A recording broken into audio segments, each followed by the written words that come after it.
साहब कहाँ जाएगी, कौन सुनने वाला है उसका। वहाँ के पुलिस सुनने पर तैयार नहीं है, यहाँ के पुलिस सुनने पर तैयार नहीं है, कोई न्याय त्वरित गति से कर नहीं रहा है। इस बीच में तो रखने के लिए व्यवस्था तो उनको तो करना ही पड़ेगा ना। उसके लिए अलग से भी केस हो सकता है, चाहे इस केस में भी हो सकता है व्यवस्था। कोर्ट का तो काम है, कई बार कोशिश भी काम, हाँ बहुत बार कोशिश किया, बहुत बार कोशिश किया। भोजपुरी के पावर स्टार पवन सिंह और उनकी पत्नी ज्योति सिंह के बीच का विवाद थमने का नाम नहीं ले रहा है। उनके बीच जो डाइवोर्स का मामला है वो अभी आरा सिविल कोर्ट में चल रहा है। ज्योति सिंह ने भी अपना बलिया में उन पे मेंटेनेंस का केस दायर किया है और इस मामले को लेकर पिछले कुछ दिनों से सोशल मीडिया पे काफी चर्चाएं हो रही है।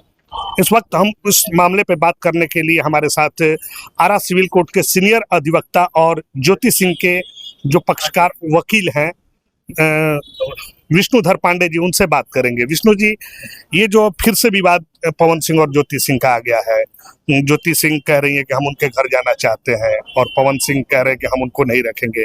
पूरा बवाल भी हुआ था उनके घर पे, क्या कहें? तो नहीं रखेंगे तो डाइवोर्स ना फाइल किए हैं, तो क्यों चुपचाप बैठे हुए हैं? डाइवोर्स लेते, वन टाइम सेटलमेंट करते, चाहे जो रास्ता निकलता बात उसमें। तो अपना गवाही देके उनका गवाही खत्म हो गया, घर बैठ गए। हम लोग का गवाही के लिए चल रहा है मामला।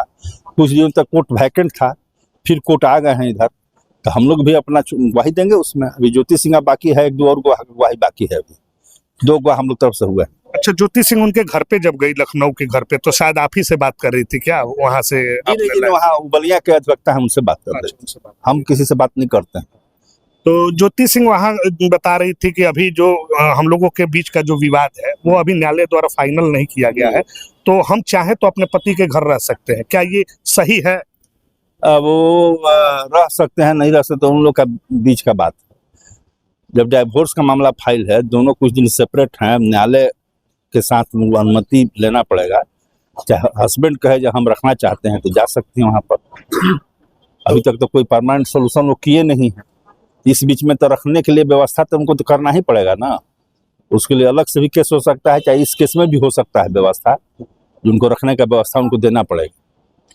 पवन सिंह कल प्रेस कॉन्फ्रेंस किए थे और प्रेस कॉन्फ्रेंस में कहे कि हम एक ही छत के नीचे दोनों पति पत्नी रह के केस नहीं लड़ सकते हैं, ऐसा संभव नहीं है।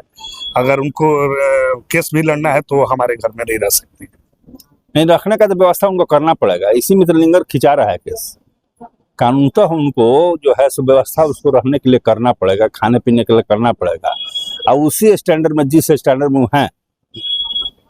और पति करोड़पति यदि कोई होगा तो उसी स्टैंडर्ड में पत्नी को भी रखना है। गरीब होगा तो अपने स्टैंडर्ड में पत्नी को रखना है। कानून में ये व्यवस्था। अच्छा, ये अभी लोकसभा चुनाव में काराकाट में पवन सिंह वहां से चुनाव लड़े थे, तो पत्नी ज्योति सिंह को उस समय चुनाव में साथ में लेके घूमे। सोशल मीडिया पे उनका वीडियो भी वायरल हुआ था जिसमें वो फिर से लगाते हुए। ये कितना जायज है? और बताइए, वो कह रहे हैं तो जायज नाजायज का बात नहीं, बात तो ठीक लगा था उस वक्त तक, जब साथ में लेके घूमे, साथ में ऐसे किए। फिर कोई विवाद हुआ, उस बात की जानकारी हम लोग को नहीं है, लेकिन उस वक्त चुनाव में तो साथ लेके घूमे थे। तो उस वक्त क्या कहे थे कि मैंने हम रखेंगे तभी ना लेके साथ गए थे, साथ में लेके घूमे तभी ना भाई। जब दोनों मिल गए मन तो साथ लेके घूमे। कोर्ट में उसकी सूचना दी है कि नहीं कि हम लोग कंप्रोमाइज? कोई कोर्ट में सूचना नहीं दिया गया। अच्छा, तो अभी फिलहाल क्या है ये जो उन लोगों के डाइवोर्स का जो मामला चल रहा है उसमें हम लोग के एविडेंस के लिए केस चल रहा है। हम लोग की तरफ से 2 एविडेंस हुआ है और ज्योति सिंह का बाकी है, 1-2 गवाह और उनका गवाही बाकी है। तो अभी आप तो ज्योति सिंह के ही वकील है ना, तो ज्योति सिंह का अभी मैंने गवाही चल रहा है, गवाही के लिए है। अच्छा, गवाही है। तो संभवतः कल उनका डेट था लेकिन नहीं आई, आगे 20 तारीख को सर गया है। 20 तारीख को। क्या लग रहा है कि सेटलमेंट हो जाएगा इन दोनों में? आप चूंकि तो बीच में तो लगा था हम लोग को, जो दोनों लोग चुनाव में साथ साथ घूम रहा था, उनकी माँ भी साथ में थी, सब लोग था। फिर चुनाव आया है, फिर शायद साथ हो जाए, लोग सेटलमेंट का रास्ता निकल जाए। हम लोग को तो यही संभावना पर चलना है। सोशल मीडिया पे आके ज्योति सिंह बार बार कह रहे हैं कि हम पति अगर हमको स्वीकार कर ले तो हम रहने के लिए तैयार हैं। तो सही कह रहे हैं, उनको रहने में दिक्कत तो है नहीं। डाइवोर्स केस हमने लाया नहीं है, डाइवोर्स केस उनके द्वारा लाया गया। जब जो रखना स्वीकार कर लें तो अति उत्तम है। पहले कौन केस किया था? पवन सिंह किए थे कि ज्योति सिंह? पहले डाइवोर्स केस वही लाए हुए। अच्छा, पवन सिंह ही लाए थे। उसके बाद ज्योति सिंह ने कौन सा केस किया? हम लोगों की तरफ से केस नहीं, मेंटेनेंस का हम लोगों ने किया उनके ऊपर। मेंटेनेंस का चल रहा है, मांग किए हम। क्या मांग किए थे आप? उस समय हम लोग 3.5 करोड़ रुपया शायद कहे थे, अब उतना याद नहीं है, लेकिन 3.5 करोड़ रुपया का बात हुआ था। अभी तक कुछ देने की बात आई? कहीं कुछ देने की बात नहीं आई, अभी तक कोई बात नहीं। उनका गुजारा भत्ता जो है ज्योति सिंह का, वो मिल रहा है कि नहीं? अभी तक तो नहीं मिला। कितना था मैंने अप्रोक्स? अब उतना याद तो नहीं है, उसी स्टैंडर्ड से होगा जो होगा सो। अभी गुजारा भत्ता की बात नहीं आई थी, वन टाइम सेटलमेंट का बात हुआ था, 3.5 लाख रुपए का बात हुआ, 3.5 करोड़ रुपए का बात हुआ था उस वक्त। लेकिन फिर बात में लोग अपने बातचीत करने लगे, लोग आने लगे, लोग जाने लगे, लोग फिर मामला ठंडा पड़ गया। चुनाव आया तो आप देखबे कि चुनाव में साथ साथ प्रचार में काराकाट घूमे लोग। अब फिर चुनाव आया है तो लखनऊ में गई हुई, फिर साथ लेके आएंगे तो फिर मिल जाएंगे। लेकिन ये चुनाव में ही ये मुद्दा क्यों आ जा रहा है? क्योंकि चुनाव से पहले मुद्दा इसलिए एक बार चुनाव में लेके घूमे थे, इसलिए चुनाव में भाई पूछिएगा ना उसको, एक बार पूछ के फिर छोड़ दीजिएगा, लतमरवा बना के नहीं रखिएगा। उस समय इसको भी आश्वासन दिए थे कि हम जरूर दिए होंगे आश्वासन। हम लोग से तो कोई माने आंतरिक बात होता नहीं, मर्द मेहरारू के बीच का बात है। सोशल मीडिया पर ये जो सोशल मीडिया पे अब चल रहा है, मीडिया ट्रायल में इसको देखा जा रहा है, ये कितना उचित है? वो तो उचित लगता है, इसलिए साहब कहाँ जाएगी, कौन सुनने वाला है उसका? वहाँ के पुलिस सुनने पर तैयार नहीं है, यहाँ के पुलिस सुनने पर तैयार नहीं है, कोई न्याय त्वरित गति से कर नहीं रहा है।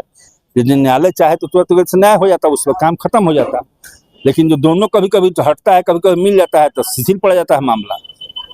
तो सोशल मीडिया का माध्यम है किसी चीज को रेकअप करने के लिए, आगे ले जाने के लिए। सोशल मीडिया का कोई बात तो बुरा नहीं है, कोर्ट भी अपना पक्ष रख रहे हैं, भी अपना पक्ष रख रही है, दोनों पक्ष रख रहा है। अच्छा, वैसे आप दोनों जो आप हैं और उनके वकील कौन हैं? सुदामा जी। सुदामा जी, दोनों आप लोग भी तो काफी मित्र नहीं हैं, और आप लोगों को ऐसा नहीं कभी बातचीत होता है कि दोनों को मिला दें, अगर दोनों को ये?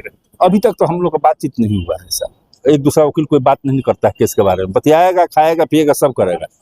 वो अपना केस ताकि जुआड़ी अपन दा, वो अपना देखते हैं, हम अपना देखते हैं, है ना। अरे कोर्ट भी चाह रहा है कि दोनों मिल जाए, कोर्ट का तो काम है, कई बार कोशिश का काम। हाँ, बहुत बार कोशिश किया, बहुत बार कोशिश किया। लेकिन आपकी नजर से क्या है, एक क्लाइंट अच्छा रहेगा, मिल जाना अच्छा रहेगा, इसलिए जितना प्रतिष्ठित आदमी है। अब मानिए समझिए यदि पत्नी मिल जाए, सही से रहने लगे, तो उसका कोई जोड़ है थोड़े बिहार में? पवन सिंह का तो कोई जोड़ है नहीं बिहार में, बोलने में, प्रचार करने में। जो राजनीतिक आदमी सोच वाला है तो मिल जाए, तो एक यही इसमें लपना लगा हुआ है ना, इस चलते मार खा जा रहा है। अच्छा, अब अगला डेट कब है? 20 तारीख को अगला डेट है, 20 तारीख को, 20/11 को चुनाव बाद ही शायद। चुनाव बाद। तो ये थे ज्योति सिंह के जो एडवोकेट हैं, विष्णुधर पांडे जी।